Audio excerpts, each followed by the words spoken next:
अस्सलामुअलैकुम एवरीवन, आप सबको रमज़ान नशरियात में खुशामदीद कहते हैं और एक बार फिर से रमज़ानुल मुबारक की बहुत मुबारकबाद देते हैं। और हम देखते हैं आखिरी अशरा मुकम्मल होने में सिर्फ एक ही दिन बाकी है। पहला अशरा खत्म होने में एक ही दिन बाकी है। हाँ, ऐसे ही है। तो हम जैसे ये महफिल का आगाज़ हुआ था तो हम कह रहे थे ये घड़ियाँ कैसे गुजरती जाएंगी समझ नहीं आएगी, तो मुझे लगता है सिर्फ एक दिन बाकी है और इस महफिल का बाकायदा आगाज़ करते हैं। और हमजा क्या कहते हैं आप? जी, तमाम अहबाब को मेरी जानिब से अस्सलामु अलैकुम। रमज़ान की ये बाबरकत घड़ियाँ आपको बहुत बहुत मुबारक हों। पहला अशरा जो है अपने अख्ताम को जा रहा है और हमें अपने ऊपर गौर व फिक्र करने की ज़रूरत है कि हम जो 8 रोज़े रख चुके हैं, 9वें रोज़े में हम इस वक्त मौजूद हैं, हम इसका इस्तेमाल किस तरह से कर रहे हैं, इस वक्त को अपने लिए किस तरह से कीमती बना रहे हैं। अल्लाह करे कि ये जो वक्त है ये हमारे लिए बाइस निजात और बाइस मफ़रत जो है साबित हो। तो आज की इस महफिल का, इस नशरियात का बाकायदा आगाज़ करते हैं। और मैं सबसे पहले जो तमाम हमारे मेहमान ग्रामी मौजूद हैं उनका तारुफ करवाता हूँ। हमारे साथ मौजूद हैं डॉक्टर वकास जाफ़र, जो कि आज मुझे भी रोज़ा लग रहा है, और डॉक्टर वकास जाफ़र हमारे साथ मौजूद हैं और जो कि मेरा ख्याल है कि पहले रोज़े से ही हमारे साथ मौजूद हैं और हर तरह के जो हमारे सवाल आते हैं उसमें हमारी रहनुमाई फरमाते हैं। उसके अलावा हमारे साथ अज़हर हुसैन कलंदरी मौजूद हैं, नात ख़्वां, बड़ी खूबसूरत आवाज़ है इनकी और इंशाल्लाह इनसे नात भी सुनेंगे। उसके अलावा हमारे साथ मोहम्मद रमज़ान ज़ियाई मौजूद हैं और इनसे भी नात रसूल मकबूल सुनेंगे। उसके अलावा हमारे साथ एहसन अली कवाल और हमनवा मौजूद हैं और मैं सबसे पहले इन्हीं से दरख्वास्त करूँगा कि आप हमदे बारी ताला से नशरियात का आगाज़ करें।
दिखा देता है, तू जो हर आन नई शान दिखा देता है, दीदाए कौल को हैरान बना देता है, दीदाए कौल को हैरान बना देता है। डाली डाली तेरी तख्लीक के गुण गाती है, डाली तेरी तख्लीक के गुण गाती है, पत्ता पत्ता तेरी कुदरत का बता देता है। अल्लाहू अल्लाहू अल्लाहू अल्लाहू अल्लाहू अल्लाहू अल्लाहू अल्लाहू अल्लाहू अल्लाहू।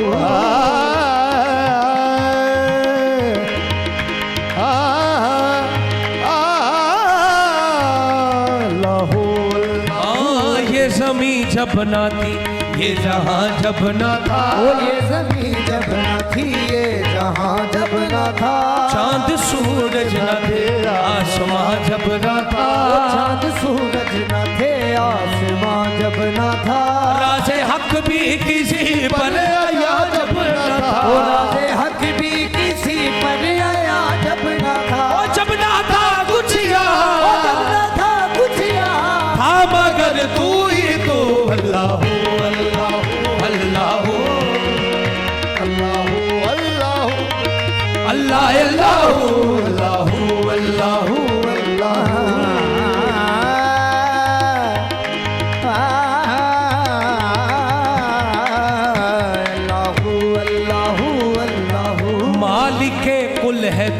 मालिके कुल है तू, इसमें क्या गुफ्तगू।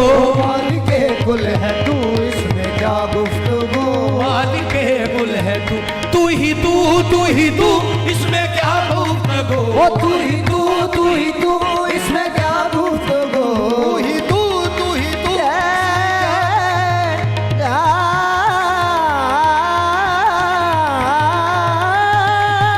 तू ही तू, तू ही तू, इसमें क्या गुफ्तगू। मालिके कुल है जमीनो आसमां अंदर, मकानो ला मकान अंदर, तू ही तू, तू ही तू, इसमें क्या गुफ्तगू। ओ तू ही तू, तू ही तू, इसमें क्या गुफ्तगू।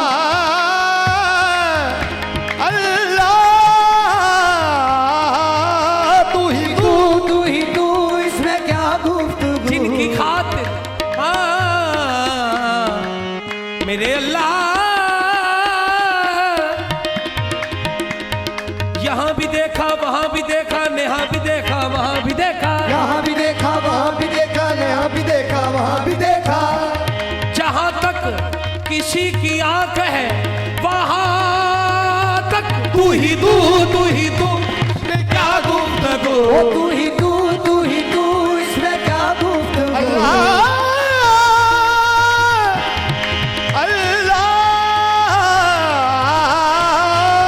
तू ही तू, तू, इसमें क्या गुफ्तगू। ओ तू ही मालिके कुल है तू, इसमें क्या गुफ्तगू। ओ मालिके कुल है तू, इसमें क्या गुफ्तगू। सारे आलम को है तेरी ही जुस्तजू, सारे आलम को है तेरी ही जुस्तजू। और तेरी जलवागरी है या चारसू। ओ तेरी जलवागरी है आजाद सू। मालिके मुल्क तू, मालिके मुल्क तू। ला शरीका लहू, अल्लाहू अल्लाहू अल्लाहू अल्लाहू अल्लाहू अल्लाहू अल्लाहू अल्लाहू अल्लाहू अल्लाहू अल्लाहू।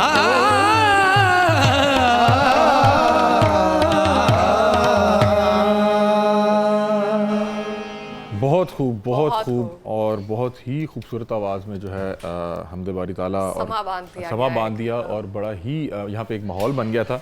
तो बाकायदा तौर पे इस महफ़िल का, इस नशरियात का आगाज़ करते हैं। आज का बड़ा टॉपिक अहम है और आज का टॉपिक है बच्चे, क्योंकि बच्चे किसी भी कौम का मुस्तकबिल होते हैं। हम बच्चों के फ़राइज़ तो बताते हैं कि ये करना है, ये इनकी ज़िम्मेदारी है, लेकिन हम हकूक़ पे बात नहीं करते। तो आज की इस नशरियात में इंशाल्लाह हम बच्चों के हकूक़ पर बात करेंगे। इस्लाम ने बच्चों को पैदाइश से पहले भी हकूक़ दिए और पैदाइश के बाद भी हकूक़ दिए, और इसी हवाले से डॉक्टर वकास जाफ़र साहब हमारे साथ मौजूद हैं। उनसे बात करते हैं कि बच्चे किसी कौम का कैसे मुस्तकबिल होते हैं और इनकी तरबियत कितनी ज़्यादा इंपॉर्टेंट है। बिस्मिल्लाहिर्रहमानिर्रहीम नहमदुहु व नुसल्ली अला रसूलिहिल करीम, अम्मा बाद। बहुत बहुत शुक्रिया, ये बड़ी इम्पोर्टेंट आपने आज टॉपिक रखा है कि हम हुकूक़ वालिदैन की अक्सर बात करते रहते हैं, लेकिन हुकूक़ औलाद की जो है वो गुफ्तगू कम होती है। बिल्कुल। आप ये देखिए कि जहाँ जो वालिदैन के हुकूक़ हैं वो औलाद के फ़राइज़ हैं, और जो औलाद के जो हुकूक़ हैं वो वालिदैन के फ़राइज़। बेशक। तो जिस तरह आपने अभी कहा कि पैदाइश से पहले और पैदाइश के बाद जो अल्लाह ताला ने हुकूक रखे हैं औलाद के, तो इसकी आगाज़ हम इसी तरह करते हैं कि अल्लाह ताला ने जो मियाँ बीवी का रिश्ता बनाया, ये बड़ा मुतबर्रिक और एक ख़ूबसूरत रिश्ता कायम किया, यानी एक तहारत वाला, पाकीज़गी वाला। और अल्लाह ताला ने मियाँ बीवी को एक दूसरे का लिबास करार दिया, वो इसी वजह से कि उसको निकाह के एक ख़ूबसूरत बंधन में बांध दिया, ताकि जो आने वाली औलाद है उसके नस्ब के ऊपर कोई आवाज़ ना उठा सके। बिल्कुल। ये पहला हक़ है। यानी आप देखते हैं कि बाज़ औक़ात, जैसे अभी हमने यूरोप की बात की, कि वहाँ पे बच्चे पैदा होते हैं, उनको अपने वालिद का नहीं पता होता, तो ये सिंगल पेरेंट जो है वो बच्चे होते हैं, तो वो एक ख़ास उस औलाद के लिए ख़ास, आप समझ लीजिए, एक ताना होता है कि उसको अपने वालिद का नहीं पता।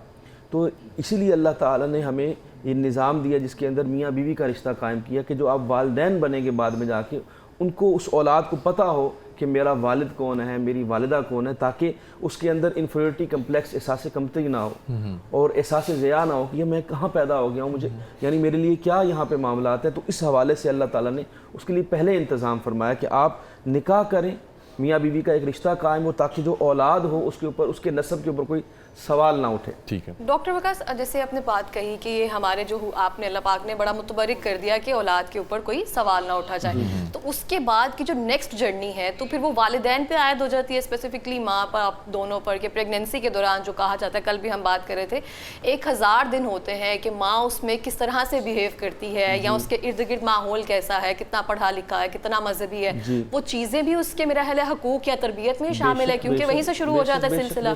देखिए ना, ये पहला हक है कि वो दिया जाए। फिर दूसरी बात, अल्लाह ताला ने मना फरमा दिया कि तुम अपनी औलाद को कत्ल मत करो, यानी मुफलिसी की वजह से, गुर्बत की वजह से कत्ल ना करो। अल्लाह ने साथ फरमाया कि जिस तरह मैं तुम्हें पालता हूँ, मैं भी तुम्हारा रब हूँ, और जो पैदा होने वाला बच्चा है उसका भी मैं रब हूँ। बेशक। तो ये भी हक है कि उसको जीने का हक दिया जाए। फिर जो दूसरी बात आपने की कि जैसी वो औलाद पैदा होती है तो उसके कान में अजान देना, उसके लिए अकीका करवाना, अगर बेटा है तो ख़तने करवाना, ये वो सारी चीज़ें जिसका अल्लाह ताला ने हुक्म दिया, ये उसके हुकूक में शामिल है। ठीक है। अच्छा, अब आप देखें कि इसके हुकूक को अल्लाह ताला ने 2 हिस्सों में तकसीम कर दिया, या आप कह लें कि 2 अक़साम हैं। एक है उसके बातनी हुकूक और एक है ज़ाहिरी हुकूक। ज़ाहिरी हुकूक ये है कि आपने उसको माल देना है, उसके रोटी रोज़ी का इंतज़ाम करना है, आपने तरबियत करनी है। और एक है उसकी बातनी अखलाकी तरबियत, यानी आपने उसका अकीदा ठीक रखवाना है, यानी उसके अकायद का एहतमाम करना है कि वो ठीक, क्योंकि हुजूर अकरम सल्लल्लाहु अलैहि वसल्लम ने फरमाया हर बच्चा फितरत इस्लाम पर पैदा होता है। उसके माँ बाप चाहे उसको यहूदी बना दें या ईसाई बना दें, ये बात की बात है, लेकिन वो पैदा जो है वो फितरत इस्लाम पर होता है। हर बच्चा जहाँ भी पैदा हो वो फितरत इस्लाम पे पैदा होता है। तो कहने का मकसद ये है कि उसके अकीदे को ठीक रखना, ताकि वो, जैसे हज़रत आपको सूरह लुकमान के अंदर मिलेगा कि अल्लाह ताला ने हज़रत लुकमान अलैहिस्सलाम की जो नसीहतें हैं उनको कुरान में शामिल फरमाया। ठीक है, तो पहली नसीहत ये फरमाया, या बुनैया ला तुशरिकु बिल्लाह, ए मेरे बेटे तुमने अल्लाह का शिरक नहीं करना, इन्ना शिरक लज़ुल्मुन अज़ीम, ताकि शिरक जो है सबसे बड़ा जुल्म है। तो यहाँ से पता चलता है कि औलाद की जो बातनी तरबियत, उसमें पहली बात यह है कि आपने उसके अकीदे को ठीक रखना है, फिर उसकी इस्लाह करनी है, गाहे बगाए उसकी इस्लाह करनी है। इसके बारे में अल्लाह ताला ने इरशाद फरमाया, कू अनफुसकुम व अहलीकुम नारा। अल्लाह ताला ने फरमाया कि भाई ए लोगो, अपने आप को और अपनी औलाद को जहन्नम से बचाओ, आग से बचाओ।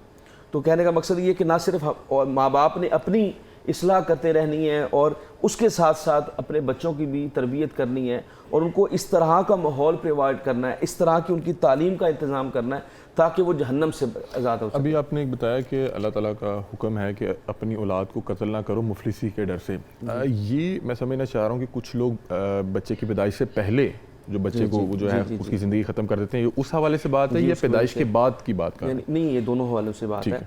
यानी ये तो अपना एक उलमा कहते हैं कि जो लोग प्रेगनेंसी में अपने बच्चे को मार देते हैं, और ख़ुसूसी तौर पे अभी आपको पता है कि पाकिस्तान या पूरी दुनिया के अंदर शायद कि अल्ट्रासाउंड में ये बताते नहीं हैं कि वो मेल है या फीमेल है, जेंडर क्या है, ताकि उसको जो है ना ज़ाया ना करवा दी जाए। तो वो उलमा कहते हैं कि हम ज़माना जाहिलियत की बातें करते हैं और उनके जुल्म और जबर की बात करते हैं। वो तो बच्चियों को पैदा होने के बाद ज़िंदा दरगोर करते थे, यहाँ पे आजकल तो लोग उसको पैदा होने से पहले ही मार देते हैं। ठीक है, तो यानी आप उनसे भी बदतर हैं, ज़माना जाहिलियत के लोगों से भी बदतर है।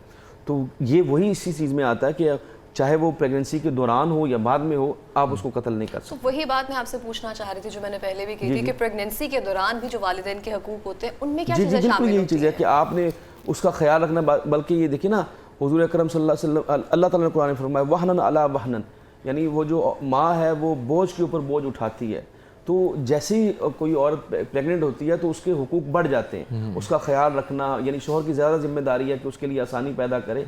तो ये उसी के अंदर आता है कि जहाँ उसने बीवी का ख्याल रखना है वो बतौर माँ उसका ख्याल रखा जाए, ताकि वो औलाद को आसानी के साथ जन्म दे सके और फिर उसके बाद जो मामला है उसको चला सके। अच्छा, ये जो डॉक्टर साहब ने बड़ी खूबसूरत बात की कि अल्लाह ताला ने औलाद के हकूक में रखा है कि मतलब कि उसको माँ का भी प्यार मिले और बाप का भी। ये जो सिंगल पेरेंटिंग वाला कॉन्सेप्ट है उसमें एक तो उस बच्चे को कभी बाप की शफकत मिल नहीं पाती, दूसरा जिस टाइम उसकी वालदा उसको अपने रहम मादर में लेके फिर रही होती है और प्रेगनेंसी के दिनों में होती है, तो सिंगल पेरेंटिंग में उसके ख्याल के लिए भी कोई नहीं होता। यहाँ पे जो शोहर होता है वो भी उतनी मशक्क़त काट रहा होता है जितना कि वो एक खातून जो अपने बच्चे की पैदाइश के हवाले से मुशक्क़त उठा रही होती है। तो ये अल्लाह ताला ने बड़ा ही एक खूबसूरत निज़ाम जो है बनाया है और हम इंशाल्लाह इस टॉपिक पे आज तफसीली गुफ्तगू करेंगे और आप अहबाब के सवाल भी शामिल करेंगे। यहाँ पे मेरा ख्याल है कि नाते रसूल मकबूल जो है वो अपनी ट्रांसमिशन में शामिल करते हैं और मैं दरख्वास्त करूँगा मोहम्मद रिया रमज़ान ज़ियाई साहब से कि आप अपनी खूबसूरत आवाज़ में जो है नाते रसूल मकबूल पढ़कर हमारी ट्रांसमिशन को रौनक बख्शें। ऐसा कोई महबूब न होगा न कहीं है,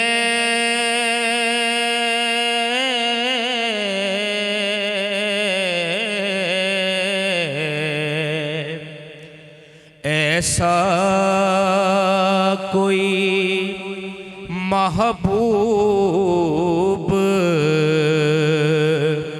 न होगा न कहीं है,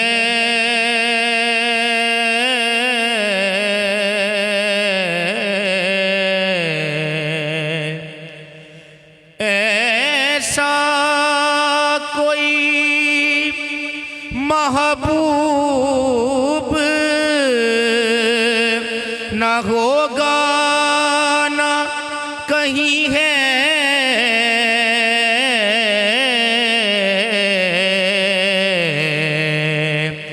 बैठा है चटाई पे मगर अर्श नशी है,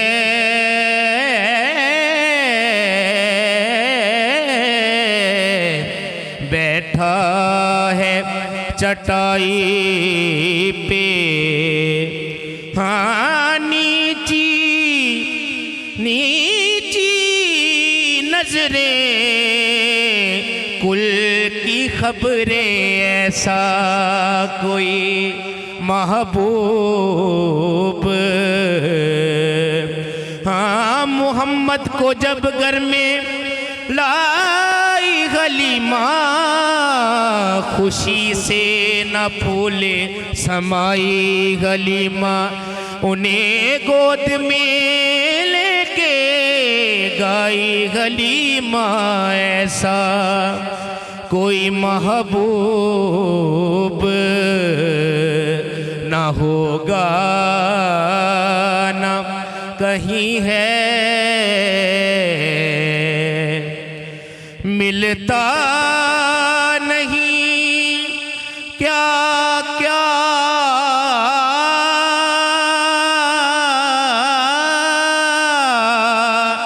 दो जहां को तेरे दर से,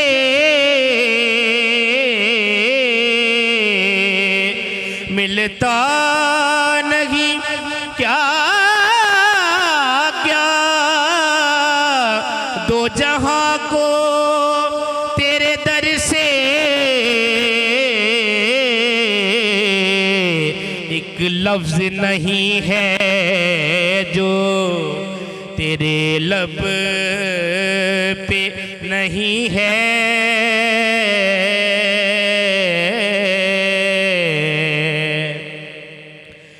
हर एक को मुयस्सर कहाँ इस दर की गुलामी, हर एक को मुयस्सर कहाँ इस दर की गुलामी, इस दर का तो दरबान भी जिब्रील अमी है,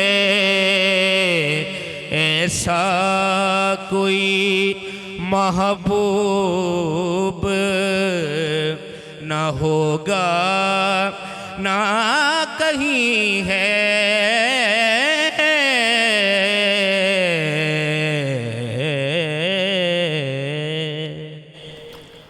बहुत खूब, खूबसूरत बड़ी माशाल्लाह, खूबसूरत आवाज़ जज़ाकिल्लाह। में जो है भाई पा और रहे थे नात। हम आजकल जिस ट्रेंड की बात कर रहे होते हैं, हम कह रहे होते हैं जनरेशन टू जनरेशन चीज़ें चेंज हो रही हैं, जेन जी, अल्फ़ा।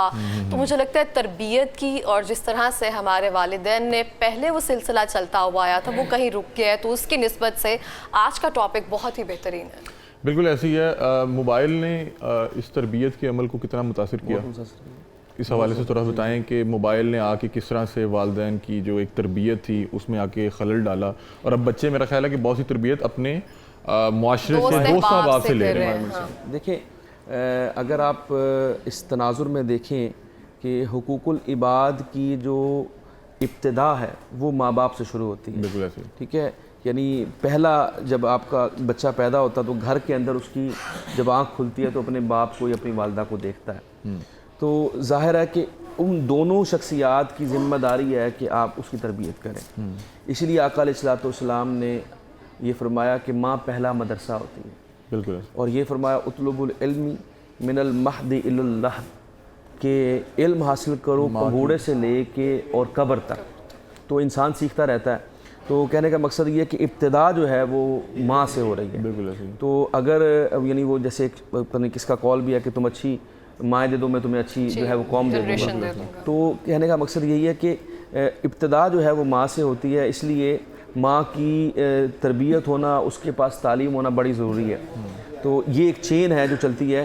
तो जिस तरह आपने भी सवाल किया कि आजकल के दौर में जब मोबाइल फ़ोन पे माँ भी लगी हुई है, बाप भी उसमें लगा हुआ है, रिश्तेदार दीगर भी इसी काम पे लगे हुए हैं, और बच्चों को भी हमने मोबाइल पकड़ा दिया कि वो उसमें लगे रहे, तंग ना करें इन चीज़ें। तो जैसे अभी जनरेशन की बात जी जनरेशन जो है वो इसी तरफ लगी हुई है। बिल्कुल ऐसी है। एक और बड़ी अहम बात यह है कि अगर बच्चा जब पैदा होता है ना उसको कोई अल्फाज आता होता है ना कोई जुबान आती है, मादरी जुबान, माँ की मादरी जुबान कहते हैं। वो देखता है कि उसके गिरदोनवा में क्या बोला जा रहा है। हम देखते हैं ना, एक बहुत चीज़ पिछले दिनों ट्रेंड कर रही थी, कहते हैं कि पहले जब माँ गोद में लेती थी तो अल्लाह पढ़ती थी, तो अब हम जो है बेबी शार्क डू समथिंग इस तरह की पोएम्स हैं जो वो लगा देते हैं। जब बच्चा गिरदोनवा में ये देखेगा कि वालदा जो है मोबाइल के सामने खड़े होकर किसी को बुरा भला कह रहे हैं, क्योंकि आजकल डिजिटल का दौर है, हर शख्स दूसरे को ट्रोल करने में लगा। वो देख रहा है कि माँ सुबह उठती है, वो लोगों को ट्रोल करती है, बाप आता है वो ट्रोल करता है, जो है नाच गाने की वीडियोस बना रहे हैं, तो वो यही चीज़ें लेके चलेगा। अच्छा, इसमें एक और बात एनर्जी एब्जॉर्ब की जाती है। एक और बात मैं करना चाहता हूँ, फी ज़माना माँ बाप ये भी कोशिश करते हैं कि बच्चों के सामने अंग्रेज़ी बोलते हैं, बड़े जान के, यानी डोर शट कर दो, क्लोज योर डोर शट कर दो, इस तरह की आपको गुफ्तगू नजर आएगी। पंजाबी में टॉक ना करो। हाँ जी।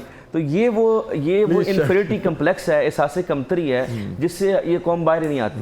बच्चों को उर्दू सिखाएं, अगर आपके घर में पंजाबी बोली जाती है, सिंधी बोली जाती है, जो ज़ुबान बोली जाती है उनको वो सिखाएं।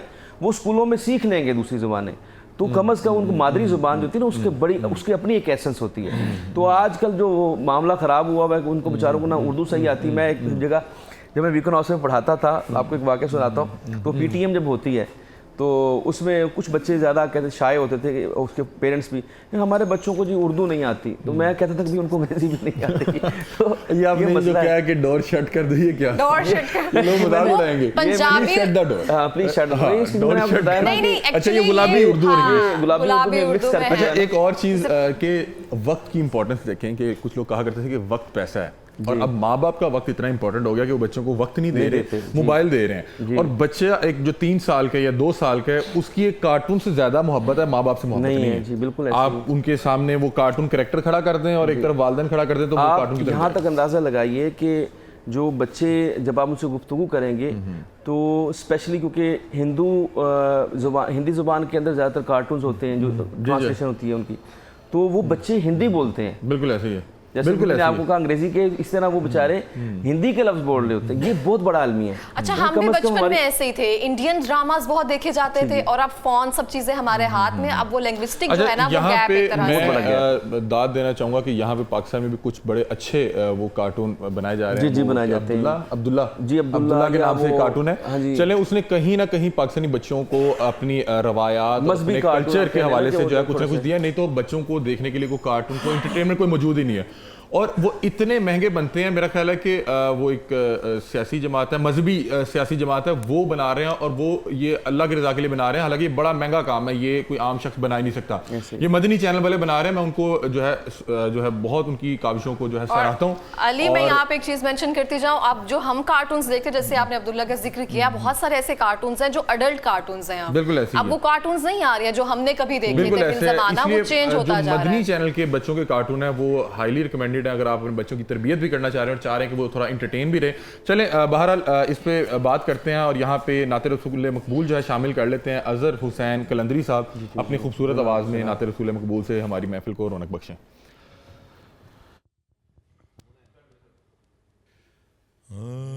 मुफलिसे जिंदगी अब न समझे कोई,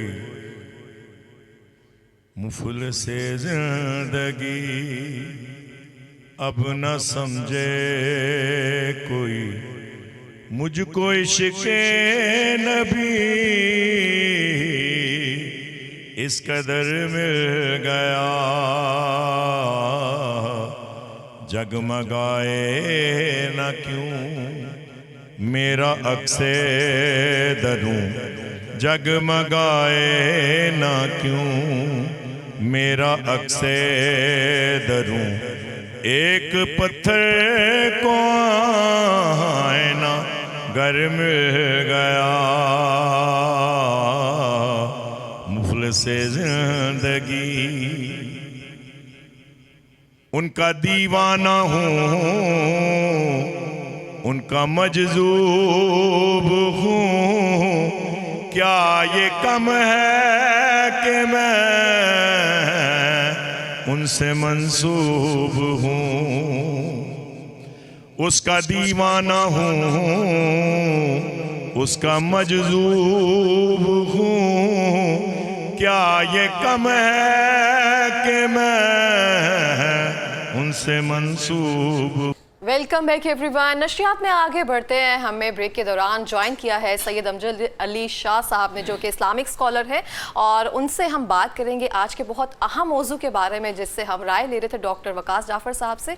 सर, आज का जो मौजू है वो हमारा ये है कि बच्चों की तरबियत के हवाले से इस्लाम ने तो हुकूक वालिदैन के भी रखे हैं, फ़राइज़ भी रखे हैं, दोनों के, लेकिन हम जिस तरफ जा रहे हैं, एज एन जनरेशन जा रहे हैं, हमें लगता है मॉडर्न होना बहुत एक अहम बात हो गई है। पहले ये होता था कि बच्चे जो हैं वालिदैन को देखकर सीखते थे, आजकल जो वालिदैन हैं वो बच्चों की तरफ रागिब होकर सेम कल्चर अडॉप्ट करते जा रहे हैं, तो वो तमीज़ एक तरह से जो दायरा है ना वो ख़त्म होता जा रहा है, तो उसके लिए क्या लम्हा फ़िक्रिया है? बिस्मिल्लाहिर्रहमानिर्रहीम। सबसे पहले तो आपका और आपकी पूरी टीम का बहुत शुक्रिया यहाँ पे दावत देने का और बिठाने का। जो मेन चीज़ है वो है हमारा दीन इस्लाम, वो अल्लाह का बड़ा करम है कि हमें इस तरह का दीन अल्लाह ने अता किया। इस्लाम जो है बच्चों के हुकूक की बात जब आती है तो उसमें सिर्फ़ जब वो पैदा होते हैं उस वक्त के हुकूक नहीं है, बल्कि उनके पैदा होने से पहले भी उनके हुकूक पे इस्लाम बात करता है। और सूरह बकरा को अगर हम लेते हैं तो उसमें अल्लाह ताला फरमाते हैं ला तक़्तुलू औलादकुम खश्यत इमलाक, यानी उस वक्त ज़माने जाहिलियत में ऐसे होता था कि जैसे 28वें पारे की आयत है, उसमें कहते हैं कि जब वो बच्ची उठेगी और अल्लाह से मैशर वाले दिन सवाल करेगी बेअय्यि ज़म्बिन कुतिलत, कि वैज़ल मऊदतु सुइलत बेअय्यि ज़म्बिन कुतिलत, कि वो बच्ची उठेगी कि उसको ज़िंदा दरगोर क्यों किया गया था। आज भी अगर आप जाते हैं हमारे हमसाया मुल्क की अगर आप बात करते हैं तो वहाँ पे वो दुनिया के चंद उन ममालिक में से है जहाँ पे मेल बच्चों की तादाद फ़ीमेल से ज़्यादा है।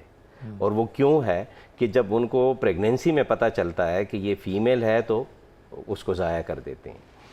इस्लाम जब बच्चा अभी पैदा भी नहीं हुआ तो उनके हकूक़ की बात कर रहा है, और उस वक्त से आप देखें कि बहुत से हमारे अइम्मे औलिया और औलिया किराम की वालिदैन की जब हम बात करते हैं, हज़रत शेख अब्दुल कादिर जिलानी अलैहि रहमत की जब बात करते हैं तो उनकी वालदा जब तिलावत फरमाती थी, जब पहली दफ़ा उनको उनके पास भेजा है, आलिम के पास या कारी के पास भेजा है नाजरा के लिए, तो 22वें पारे पे वो जाके रुक जाते हैं।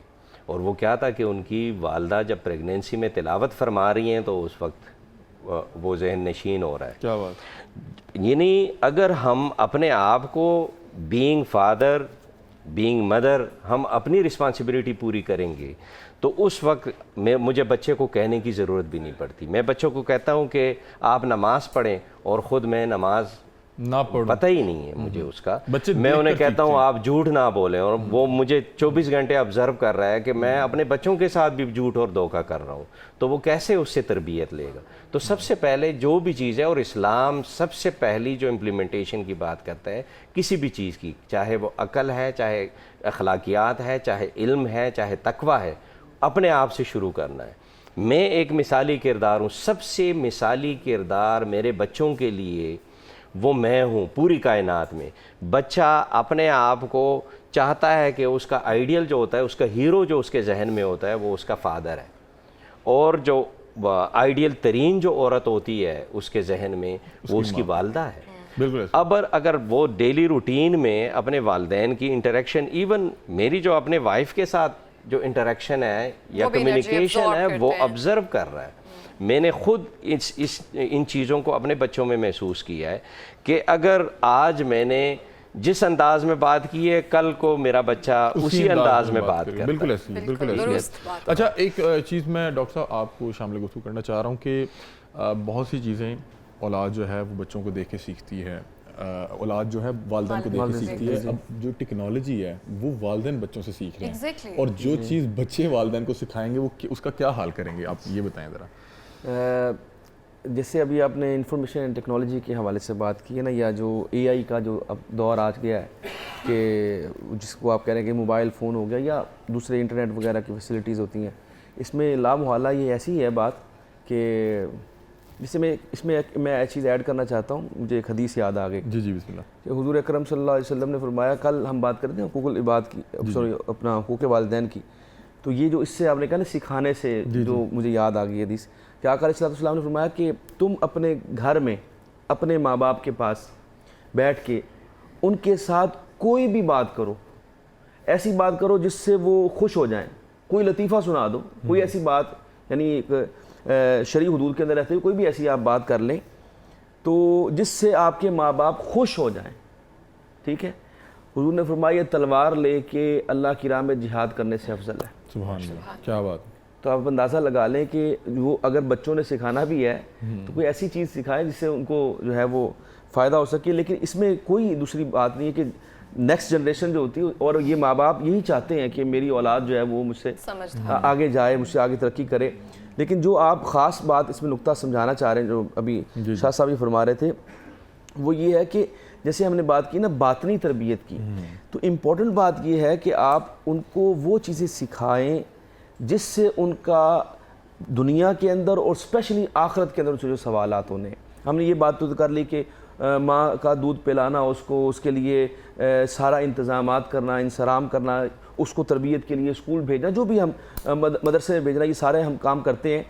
एक स्पेशली बात मैं यहाँ पे और ऐड करना चाहता हूँ वो इस हवाले से कि माँ बाप ये समझते हैं कि जायदाद छोड़कर जाना, और जैसे कि मैं जानता हूँ कि नैब के अंदर भी जब 10 साल हो गए मुझे वहाँ, तो वहाँ पे की जो रिपोर्ट है उसके मुताबिक ये है कि मेजॉरिटी ऑफ द पीपल जो करप्शन करती है वो अपनी औलाद की वजह से करती है। बिल्कुल ऐसे, ठीक है, क्योंकि उन्होंने औलाद के लिए कमाना होता है वो जायज़ और नाजायज़ तरीके से, और बीवी का भी यही मामला होता है, वो कहती है कि जहाँ से मर्ज़ी लाओ, चाहे जायज़ तरीका हो या मेरी ज़रूरतें पूरी करो। तो ये इंपॉर्टेंट चीज़ जो समझाने की ज़रूरत है, अपनी औलाद को उसकी तरबियत का हिस्सा बनाए कि माँ बाप से जायदाद छोड़ के जाने के ऊपर सवाल नहीं होगा। डॉक्टर वकास साहब, आपने जो शुरू में बात कही ना कि कहा गया कि आप वालिदैन के पास बैठकर हर तरह की गुफ्तगू करें, वो हम स्टार्टिंग में यही कहना चाह रहे थे कि अब वक्त नहीं है वालिदैन के पास, तो ही टेक्नोलॉजी जो है वो प्रायर होती जा रही है, और वक्त किल्लत की वजह से वो तरबियत जो है वो उसका उनसे कम होता जा रहा है। जिसकी जो जिम्मेदारी थी वो अदा नहीं कर रहा, उसकी जगह पे गैजेट्स। और ये वैसे भी बात होती है कि ये एक फितरती अमल है, जब कोई वैक्यूम क्रिएट होता है तो हवा ऑटोमेटिकली वहाँ आ जाती है। जब हम खुद बच्चों के साथ नहीं बैठते, मैं ये आप कह रही हैं कि बच्चों को मोबाइल दिया हुआ है, हमने खुद भी मोबाइल पकड़ा हुआ है Exactly. ना। तो जब माँ बाप ने खुद मोबाइल पकड़ा हुआ और वो बच्चों के में बैठकर हम अपने घर में बैठ के ही हम एक दूसरे से बात नहीं करते, तो ऑटोमेटिकली वो बच्चे भी ये देखेंगे कि मेरा बाप भी मोबाइल में लगा हुआ, मेरी माँ भी मोबाइल में लगी हुई है, मेरी दादी भी मोबाइल में लगी हुई है, ये सब अपने अपने मोबाइलों में लगे, तो और मैं वाकई आजकल मोबाइल में दादियाँ लगा। नानियाँ भी मोबाइल में लगी हुई जी, हैं। जी, ये अच्छा, true एक है। और चीज़ बड़ी अहम है जो कि इकरा के सवाल से मेरे जहन में आई कि अगर हम कोई 20, 30 या 50 साल पीछे जाएं तो तब वालिदैन जो है बच्चों के साथ बड़ा प्यार वाला ताल्लुक होता था, अपने हाथ से घी की रोटियां खिलानी, और उसका भी हमने देखा कि जब वो लोग बुढ़ापे में पहुंचे तो वो ताल्लुक उस तरह कायम नहीं रहा। हमने बहुत से लोग देखे ओल्ड एज होम में थे। हमारे तो यहाँ पे बचपन से ही वालिदैन के साथ ताल्लुक नहीं सही बन पा रहा, पता नहीं वल्लाह आलम 20, 30, 40 साल बाद ये और बच्चों का और वालिदैन का आपस में क्या ताल्लुक होगा, किस तरह का सलूक करेंगे। अल्लाह ताला हमें जो है सबको हदायत दे और अपने बच्चों की बेहतर अंदाज में तरबियत करने की तौफीक अता फरमाए। हमारे साथ मोहम्मद अजीम ज़ियाई साहब मौजूद हैं, अपनी खूबसूरत आवाज़ में नाते रसूल मकबूल जो है सुनाएंगे। बिस्मिल्लाह जी। और मेरी तो सारी बाहर आप से है, हुजूर मेरी तो सारी बाहर आप से है, मैं बेकरार था, मेरा करार आप से है, हुजूर मेरी तो सारी से आगार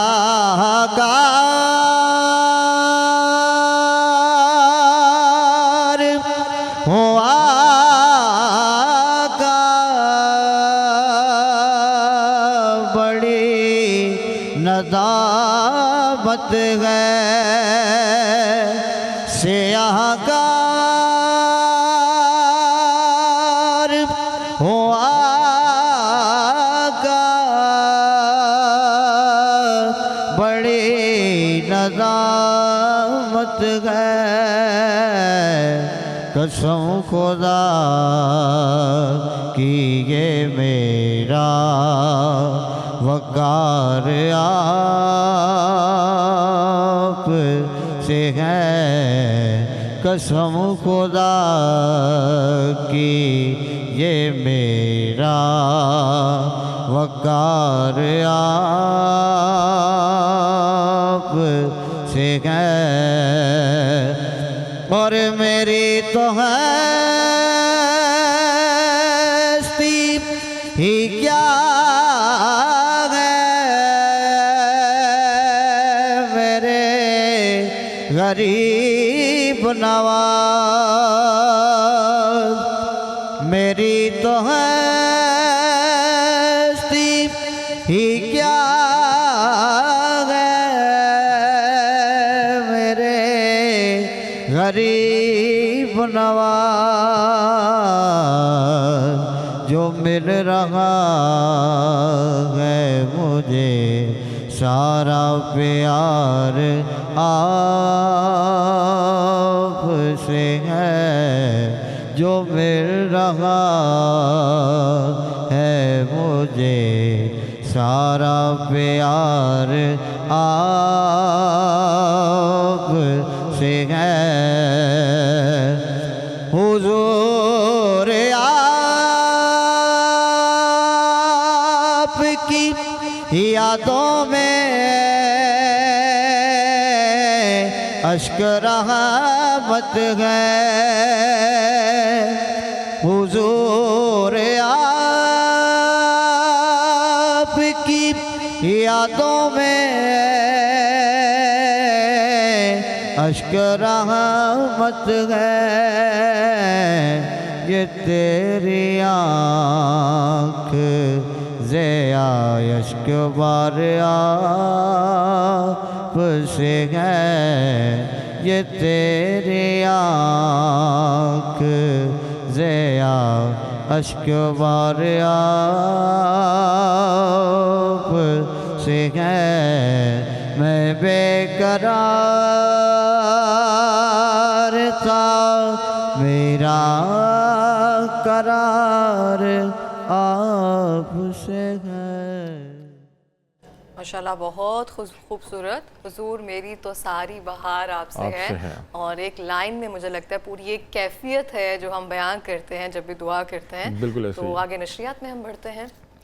बिल्कुल ऐसी है, बच्चों की तरबियत के हवाले से जो है बात कर रहे हैं, और आपने बड़ा अहम टॉपिक जो है वो उस पर जो बात की कि बच्चे सुनकर तो सीखते हैं, देखकर ज़्यादा सीखते हैं, और हम उनको दिखा जो रहे हैं वो अडॉप्ट करी जा रहे हैं। बाद में फिर हम मुआशरे से जो है वो गिला कर रहे होते हैं कि हमारे बच्चे इस तरह से निकल आए। क्या करना चाहिए, कहाँ पे गलती आ रही है?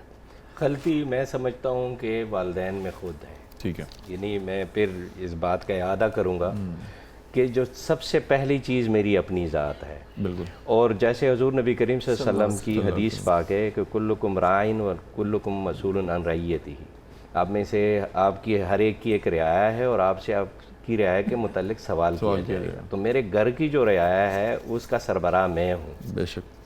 मैं अगर ख़ुद माशरे के उन रज़ाइल में पड़ जाऊँगा कि जिनका मैं चाहता हूँ कि मेरे बच्चे उसमें ना पढ़ें या कोई और उसमें ना पढ़े, तो उससे कैसे उनको बचाना है? सबसे पहले मैं अपने आप को बचाऊँगा, और मैं अपने आप को बचा के इसी तरह से फिर अपने बच्चों को भी बचाता हूँ। इसके साथ साथ जो माशाल्लाह से जो आपने एक पॉइंट रेस किया कि वो है टाइम, कि मैं अपने बच्चों को टाइम कितना दे रहा हूँ। मैं ये समझता हूँ कि बच्चों को ज़्यादा सहूलियात देकर, ज़्यादा कमा कर, अच्छे स्कूल में दाखिल करा कर मेरा फ़र्ज़ जो है वो पूरा हो गया। ये मेरी सबसे बड़ी नाकामी और खामख्याली मेरी यहाँ पे बन जाती है। बिल्कुल ऐसे कि सबसे पहले मैंने क्या करना है कि मैं इतना टाइम दूँ। मैं अगर अपनी मिसाल ले लूँ तो मैं कम से कम अगर मैं बात करूँ तो महीने में एक दफ़ा मैंने स्कूल जाना है, अपने बच्चों के उनके प्रिंसिपल से लेकर उनके टीचर तक और कोऑर्डिनेटर्स और इन सब से मैंने मिलना है। ठीक है। टीचर्स का जो डे होता है, पीटीएम जो बच्चों का होता है, वो मैं मिस नहीं करता। उसमें क्या है कि मेरे पास वो सारी इन्फॉर्मेशन आ जाती है। मेरा बच्चा हो सकता है, हाँ मेरा बच्चा हो सकता है कि रिपोर्ट कार्ड उसकी जो मार्क्स की आ रही है वो तो बहुत एक्सीलेंट हो, लेकिन बाकी उसके मामलात वहाँ पे कैसे हैं वो तो जाके मुझे उस माहौल को देख के और उनके साथ डिस्कस के पता चलेगा। तो उसके जैसे मैंने अर्ज़ की थी कि इस्लाम जहाँ अभी बच्चा पैदा भी नहीं हुआ वहाँ से लेकर रज़ात का, विरासत का, अच्छे नाम का, इन सारी चीज़ों का अगर किसी दीन में बच्चे के हुकूक की बात हो रही है वो सिर्फ और सिर्फ इस्लाम। बिल्कुल ऐसी है। यहाँ पे मेरा ख्याल है कि एहसन अली और जो हम नवा कवाल हैं इन्हें दरख्वास्त करते हैं कि आप हुजूर हमें खूबसूरत आवाज़ में कवाली सुनाएं।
नहीं है आसरा कोई नहीं है, आसरा कोई हमारा या रसूल अल्लाह नहीं है, आसरा कोई हमारा या रसूल अल्लाह नहीं है, आसरा कोई हमारा या रसूल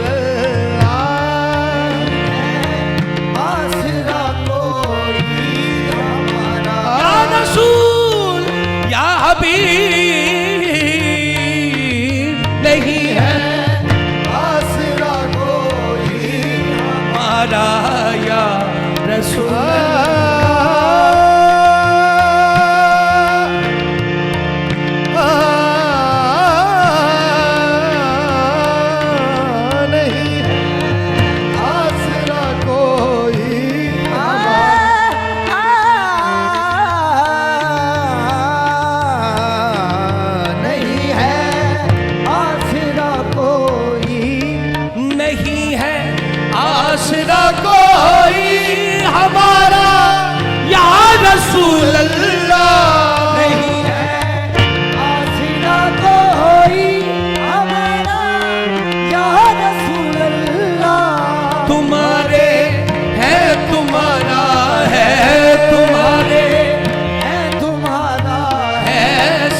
तुम्हारा या रसूल अल्लाह,